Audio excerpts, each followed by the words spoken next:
happy or? Still to be happy about. You're up too old. Job's not finished. Brings the crowd to its feet with a big smile. And the Lakers are the 2000 NBA champions.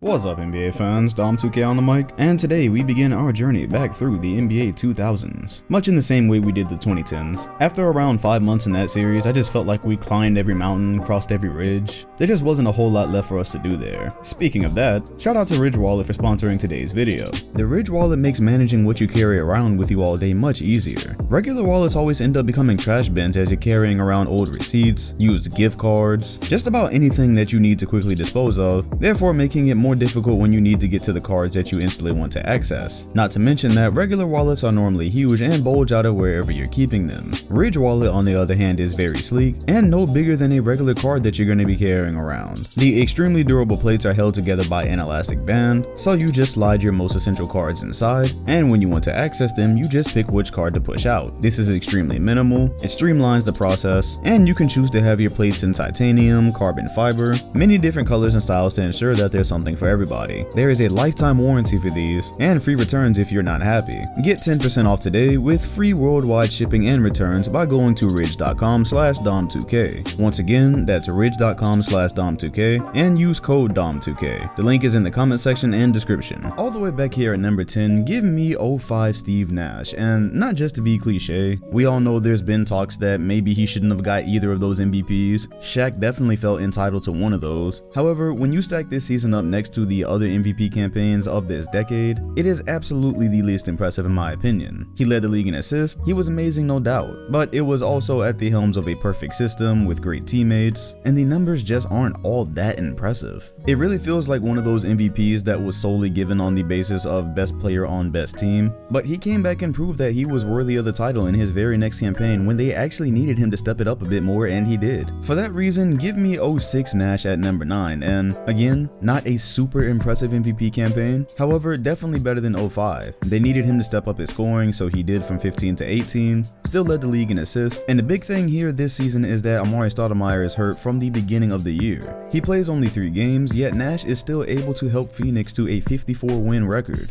And when you factor in how much Amar'e Stoudemire really meant to Steve Nash on that team, that's very impressive. When you break down their pick and roll game, you have a hard time figuring out how they didn't win a championship in their time together. So the fact that Nash was able to assist some of his teammates to their best seasons of their careers, meanwhile keeping Phoenix competitive, I absolutely believe this campaign was the better of the two. However, there is the glaring fact that there were many other players that season that had a case if you're actually taking the term value literally. It's one of the more contested MVPs ever, and I feel very comfortable having it 9th for this decade. At number 8, I am going with 08, Kobe Bryant, which is another hotly contested MVP year. That's one where people felt like Chris Paul really should have had this award. But being 8th on this list is not an indictment, it's not a knock, it's just that there are some very impressive seasons above this one. Still, it really did just feel like it was finally Kobe's time here. He hadn't yet won an MVP, he'd gone through years of struggling with a terrible LA roster. Before Pau Gasol got there, the Lakers were a little bit better than people like to remember. However, the trade is what obviously pushed them over the top into contention, and I feel like had that trade not have happened, this would have likely gone down as another year of Kobe being Kobe, yet no cigar for the MVP. Because just technically speaking, I feel like his value probably would have been higher to the Lakers teams that would have been lottery teams without him, not the ones that would have probably still been competing for a playoff spot. Nonetheless, Kobe was still giving you 28, 6, and 5 along with 2 steals and all NBA first team defense, so it's not like this is just some season you can brush over to the side because Chris Paul was having one of the best point guard seasons in history. For Kobe, in his later years, that was actually one of his more well-balanced seasons. Still, a lot of people found Chris Paul's season more impressive, and I find a lot of these MVP campaigns more impressive. At number 7, I'm going to go 2001 Allen Iverson, and I'm impressed on multiple fronts here. First of all, he led the league in scoring and steals. That's one of the few times that's happened. By the way, those weren't just any old numbers. It was 31 points and damn near 3 steals a game. Second, ironically, even though he's scoring a lot here and it's not even that efficient, it's like 42%, this is the year that's remembered as him buying into Larry Brown's system. If you watched the Allen Iverson video I made a year ago, you know the Sixers were about to trade him. They were about to send him off to Detroit. AI damn near begged for his life. Him and Larry Brown became cool. He trusted his teammates a bit more, and everything clicked. It led to a 56-26 record for Philly. Also an NBA Finals berth, which isn't a part of the MVP campaign, but 3, that is one of the worst teams to make the NBA Finals and be as good as it was, despite the fact that it had a 6th Man of the Year and Defensive Player of the Year on it. Don't let that fool you. This was not a roster that was built perfectly and catered to the needs of AI. Of course, this was a totally different era. This is about 20 years ago, so no, there's not 4 other shooters on the floor with him, but that was just the nature of the game back then, and the fact that he was able to post one of his best seasons and be competitive with one of the worst rosters, offensively anyways, that's a damn good campaign, but definitely not the best. 07 Dirk, one of the more embarrassing MVP campaigns ever because he had to receive it on the heels of losing to the 8th seed. Back when the NBA used common sense and gave out awards during the playoffs, not as we were about to enter free agency, so that made for a spectacle. He'd helped lead the Mavericks to a 67-15 record, that on the heels of losing brutally in the 06 finals to the Miami Heat, so it was somewhat of a redemption season. Dirk was giving you 25 points, 9 rebounds, and it was a 50-40-90 season. 50% flat from the field, 42% from 3, and 90 flat for free throws. By the way, just in case history forgets, this team really was not that good. I grew up in the Dallas era when we were expecting them to win a title at some point. They were fun to watch, however, the second best player on this team was probably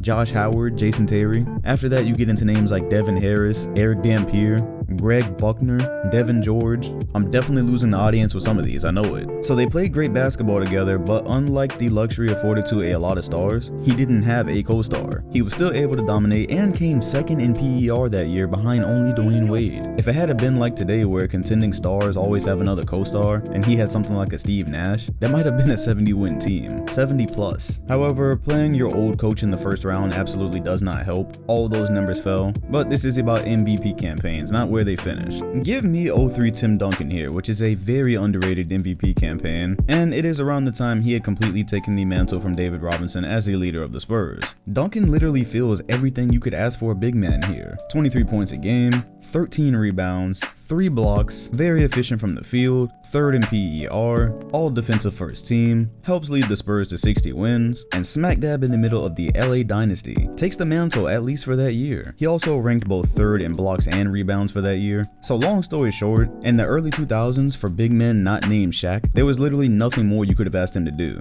03 Timmy is almost only outdone by himself. But before we get there, I'm gonna go 04 KG. I really hate that he and the Wolves just couldn't find a way past the Lakers that year because winning the title would have done a lot for his legacy, and people wouldn't have to be mad every time he brings up 08. KG gave you 24 points a game, which was 2nd best in the league behind only T-Mac, 14 rebounds, which led the league, and that was over guys like Tim Duncan, Ben Wallace, and yes, Shaq. He also added 2 blocks onto that, shot 50% from the field, led the league in PER, and helped lead the Wolves to a 58-win record, which was the best in the Western Conference. Better than the Lakers, who'd attempted a super team. Very similar to when D Rose won MVP and you had the Miami Heat out there. Just like with Dirk, not only am I very impressed by his individual play, but despite this being the best team he had while he was on the Wolves, it still was not that great. His main supporting cast was Sam Cassell, Latrell Sprewell, and Wally Szczerbiak, and while that's not terrible, that again is not like having a second superstar next to you, which is even more impressive when you consider the fact that had Cassell not have been hurt in the playoffs, they might have made the NBA Finals and beaten the Los Angeles Lakers. That series was tied at 1.22. Also, don't forget the all-defensive first team that season.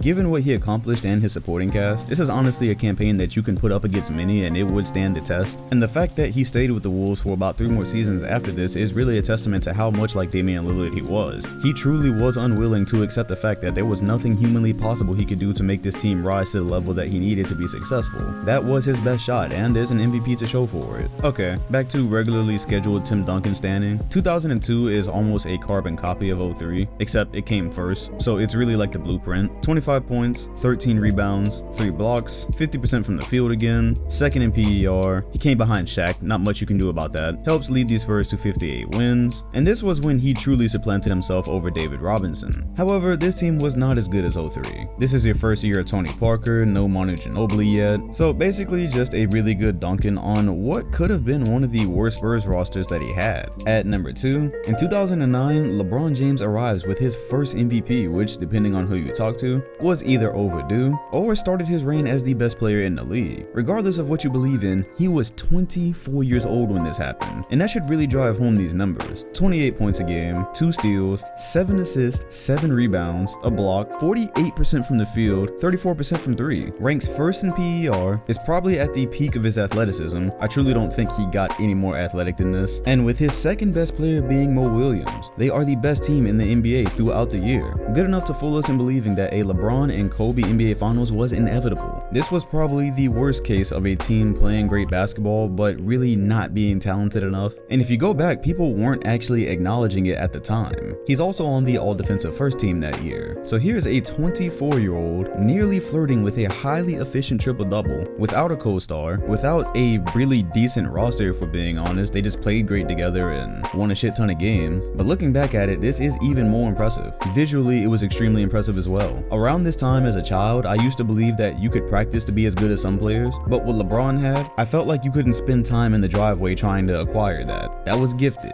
I came to the realization very early that I was not glassing Dwight Howard and then flying on the other side. 09 LeBron was something else, and it's kind of amazing that he just got more skilled from here. Unfortunately, there was also nothing anybody could work on to become Shaquille O'Neal, and that's why he's first here, and it's really not close. 2000 Shaquille O'Neal, this is when you see him really buy in. Phil Jackson gets the most out of him, and he wins his lone MVP. Shaq only won one MVP. It's hard to imagine that he really did not reach his full potential in his career. Not with longevity anyways. I think this is pretty close to full potential for this specific season. He leads the league in scoring at 30 points a game, comes second in rebounding only to Mutombo at 14 rebounds a game, third in blocks at 3 a game, leads the league in field goal percentage, 57%, leads the league in PER, and uses every bit of his tree stomp-like frame to humiliate the opposition, in a way that nobody else probably ever will, I might add. Sure, we have Giannis today, but you can't recreate like 300 pounds and 7 feet that knows what it's doing. This is probably in contention for the greatest MVP campaign of all time, and the only reason it goes on not to be unanimous is because a voter decides that the 76ers would not make the playoffs. They would not be competitive without Allen Iverson. Yet you could not say the same for Shaq and the Lakers. The same Lakers that he helps lead to 67 wins, I might add. And this is exactly why you do not determine MVPs by just taking superstars off their teams and seeing who would be worse. That can be a factor, but all too often that ruins some campaigns. It ruined this one, it ruined LeBron's. There should definitely be more than one unanimous MVP in NBA history. And it truly says a lot about how dominant this was that Shaq's campaign is a country mile above everybody else's, and we've got some really great ones here. So now I'd like to know how you would rank these. Do you agree with mine? Would you mix it up? Let me know in the comment section below. Also hit the like button and sub if you enjoyed, and hit the bell next to my name if you want notifications every time a video drops. Make sure to leave what other videos you'd like to see for the 2000 series as well. Thanks for watching, and I'll see you all on the next one.